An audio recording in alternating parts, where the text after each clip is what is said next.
तो hello friends, मेरे इस वीडियो में आपका स्वागत है। और आज की हमारे वीडियो का टॉपिक है सेल शेप। ठीक है, यानी कोशिका का आकार। तो आइए थोड़ा सा इसको देख लेते हैं। वैसे ये इसके लिए सेपरेट वीडियो बनाने की ज़रूरत नहीं थी, बट मैंने नहीं सोचा कि कोई भी वीडियो को बहुत ज़्यादा लंबा किया जाए, इसलिए मैंने इसको अलग से आपके लिए वीडियो बना दिया है। ठीक है, तो देखिए, कोशिका का आकार, जैसे कि मैंने आपको बताया है कि कोई भी लिविंग ऑर्गेनिज्म है वो सेल से बनकर बना होता है। और जो बहुत सारी सेल से बने होते हैं वो मल्टी सेलुलर कहलाते हैं। जो अरबों खरबों कोशिकाओं से मिलकर बने होते हैं वो मल्टी सेलुलर कहलाते हैं। और जो एक कोशिका से बने होते हैं वो यूनिसेलुलर होते हैं। ठीक है, एक कोशिकीय होते हैं। तो जो बहुत सारी कोशिका से बनकर बने होते हैं मल्टी सेलुलर ऑर्गेनिज्म जो होते हैं, उनकी बॉडी में जो है डिफरेंट फंक्शंस को परफॉर्म करने के लिए डिफरेंट टाइप की सेल्स होती हैं। ठीक है, डिफरेंट फंक्शंस को परफॉर्म करने के लिए डिफरेंट टाइप के सिस्टम होते हैं। सिस्टम जो है वो ऑर्गन्स से बने होते हैं, ऑर्गन्स जो हैं वो टिश्यूज से बने होते हैं, और टिश्यूज जो हैं वो सेल से बने होते हैं। तो डिफरेंट, कुल मिला के कहा जा सकता है कि डिफरेंट टाइप के सेल्स होती हैं डिफरेंट फंक्शन को परफॉर्म करने के लिए। डिफरेंट टाइप की सेल्स होती हैं। अगर आपको ये मेरी बात नहीं समझ में आई है तो आप प्रीवियस वीडियोस देखेंगे तो आपको समझ में आ जाएगी। ठीक है, तो और अगर नहीं भी आपने देखना है तो भी कोई बात नहीं, आप सेल शेप को समझ सकते हैं इस वीडियो से। ठीक है, तो देखिए, सेल का शेप क्या होगा, ये किस चीज पर डिपेंड करता है। ये सेल का शेप जो है, cell shape directly proportional cell function. मतलब सेल का शेप जो है उसके फंक्शन पे डिपेंड करता है कि कौन सी सेल क्या काम कर रही है, उसके अकॉर्डिंग जो है उसका शेप होता है। जहां तक है, ठीक है। जैसे कि मैंने यहाँ पे 3 एग्जांपल लिए हुए हैं। ठीक है, एक मैंने लिया है आरबीसी का। आरबीसी मतलब रेड ब्लड सेल्स। ठीक है, और दूसरा मैंने एग्जांपल लिया हुआ है डब्ल्यूबीसी का। डब्ल्यूबीसी मतलब व्हाइट ब्लड सेल्स।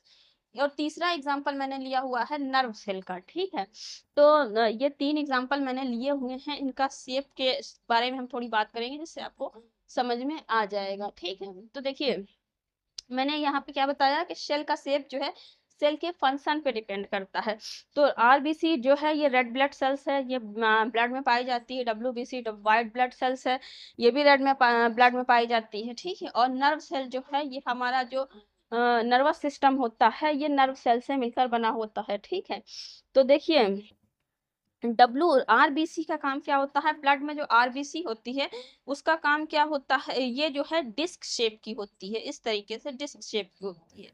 ठीक है, और इसका काम क्या है, अगर हम इसका काम देखेंगे तो इसमें जो हीमोग्लोबिन होता है उसका काम होता है ऑक्सीजन मॉलिक्यूल को बाइंड करना और उसको जो है बॉडी के डिफरेंट पार्ट में ले जाना। ठीक है, तो देखिए, इसका डिस्क शेप जो है, ये डिस्क शेप जो है इसका सरफेस एरिया सबसे ज्यादा होता है। आपको पता होगा कि जो ये शेप होता है इसका सरफेस एरिया सबसे ज्यादा होता है। तो इसका काम है ऑक्सीजन मॉलिक्यूल को बाइंड करना। तो ये क्यों होता है इसका, क्योंकि बिकॉज ये ऑक्सीजन मॉलिक्यूल को बाइंड करती है, जिसमें ज्यादा मॉलिक्यूल को बाइंड करने के लिए बड़ा सरफेस एरिया चाहिए। तो ज्यादा से ज्यादा मॉलिक्यूल बाइंड हो इसके लिए हमें सरफेस एरिया बड़ा चाहिए। इसलिए जो ये डिस्क शेप की होती है क्योंकि डिस्क शेप का सरफेस एरिया जो है ज्यादा होता है। अगर ये इसी को जो है हम किसी और शेप में कर देंगे तो उसका सरफेस एरिया कम हो जाएगा, जो ज्यादा ऑक्सीजन मॉलिक्यूल को बाइंड नहीं कर पाएगी। ठीक है, तो इस वजह से ये इस तरीके का होता है। ठीक है, तो इसके फंक्शन के अकॉर्डिंग ही इसका शेप हुआ।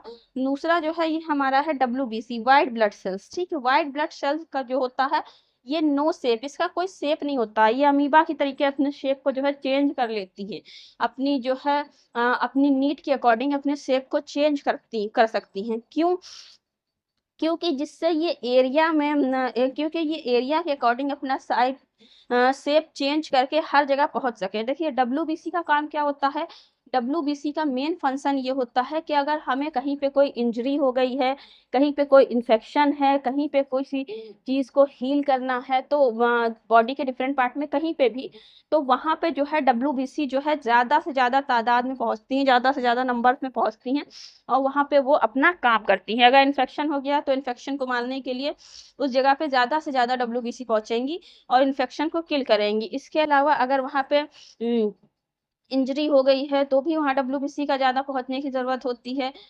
इसके अलावा जो है जो भी ये सब काम होते हैं, कुल कहने का मतलब ये है कि डब्ल्यूबीसी को कहीं भी पहुंचने की जरूरत पड़ सकती है। इस वजह से अगर इसका कोई शेप होगा तो ये कहीं पे जो है वो हमारी जो आर्टरीज या वेन्स जो है कहीं कहीं कुछ मोटी हैं, कहीं पतली हैं, कहीं एरिया ज़्यादा है, कहीं एरिया कम है, ये हर जगह पे पहुंच नहीं पाएंगी। इसलिए ये जो है नो शेप होता है इनका, अमीबा के तरीके ये अपने शेप को चेंज करके जहां इन्हें पहुंचना होता है पहुंच जाती हैं। अगर ये इनका एक पर्टिकुलर शेप होता है, जैसे ये राउंड होती या ये लंबी इस तरीके से या जैसी भी होती, तो ये जो है इनको वहां कहीं भी ये नहीं पहुंच सकती थी, ये वहीं पहुंच सकती थी जहां पे इनको इस तरीके की जगह मिलती, इस तरीके का स्पेस मिलता निकलने के लिए।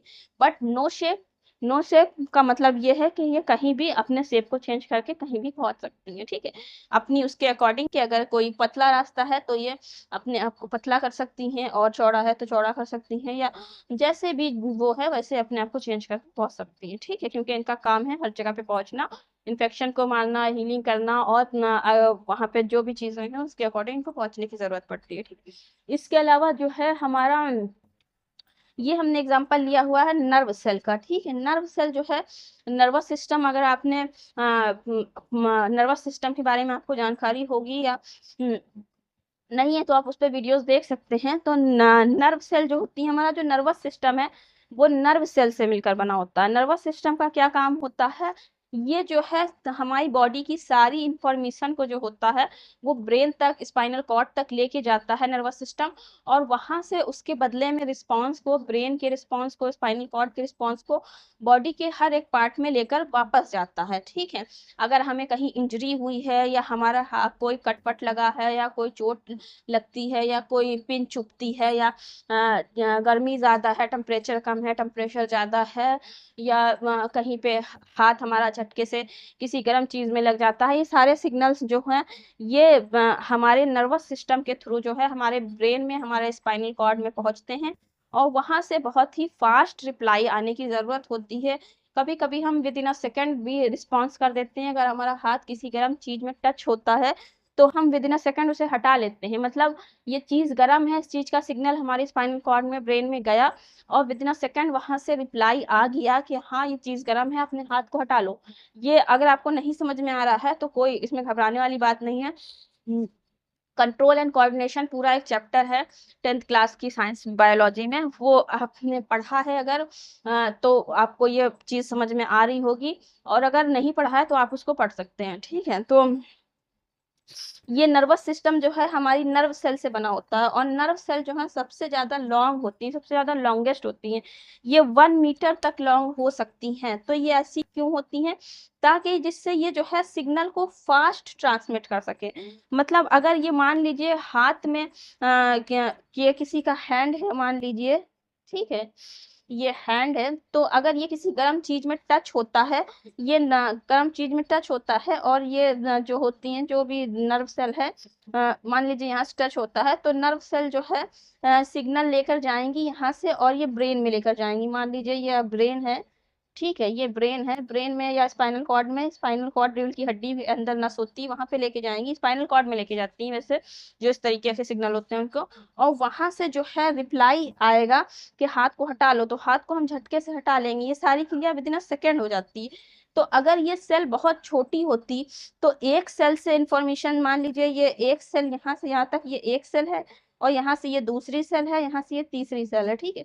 तो एक सेल इंफॉर्मेशन दूसरी सेल को देगी, दूसरी तीसरी को देगी, और तीसरी चौथी को देगी, इस तरीके से जितनी लंबी होगी उतनी आसानी से, उतनी जल्दी जो है वो सिग्नल जो है वो ट्रांसमिट हो पाएगा। अगर ये सेल बहुत छोटी छोटी होती हैं, ऐसे मान लीजिए ये है, तो एक सेल दूसरे को देती, दूसरी तीसरे को, चौथे को, पांचवे को, तो सिग्नल को ट्रांसमिट होने में काफी टाइम लग जाता, और वहां से रिस्पॉन्स वापस आने में भी काफी टाइम लग जाता, ठीक है। तो इस वजह से जो है ये अपने वर्क के अकॉर्डिंग जो है काफी मतलब अपने फंक्शन के अकॉर्डिंग जो है ये लॉन्गेस्ट होती हैं, ठीक है। यहाँ पे मैं बना दूं, ये आपका हैंड है, ठीक है। मान लीजिए ये ऐसे ही है, इसका कोई पर्पस नहीं है मेरे बनाने का, वो डायग्राम ज्यादा वैसा लग रहा था, इस वजह से इसको ऐसे बना दिया, ठीक है। मान लीजिए ये स्पाइनल कॉर्ड है, रीढ़ की हड्डी में जो नस पाई जाती है, और ये यहाँ से अगर टच होता है किसी गर्म चीज में, ये कोई गर्म चीज है अगर, तो यहाँ से ये सिग्नल जाते हैं, यहाँ पे जाते हैं, ठीक है, इस तरीके से जाते हैं। तो आ, ऐसा है। तो कहने का मतलब ये है कि किसी भी शेल का शेप जो है वो इस चीज पे डिपेंड करता है कि उसका फंक्शन क्या है। ठीक है, तो आई होप आपको ये वीडियो समझ में आ गया होगा, अच्छा लगा होगा। अगर आपको ये वीडियो अच्छा लगा है, समझ में आया है, तो प्लीज इस वीडियो को लाइक कीजिए, शेयर कीजिए, और इसी तरीके से एजुकेशन से रिलेटेड वीडियोस देखने के लिए मेरे चैनल को सब्सक्राइब कीजिए। और मिलते हैं इंशाल्लाह नेक्स्ट वीडियो में। तब तक थैंक यू सो मच।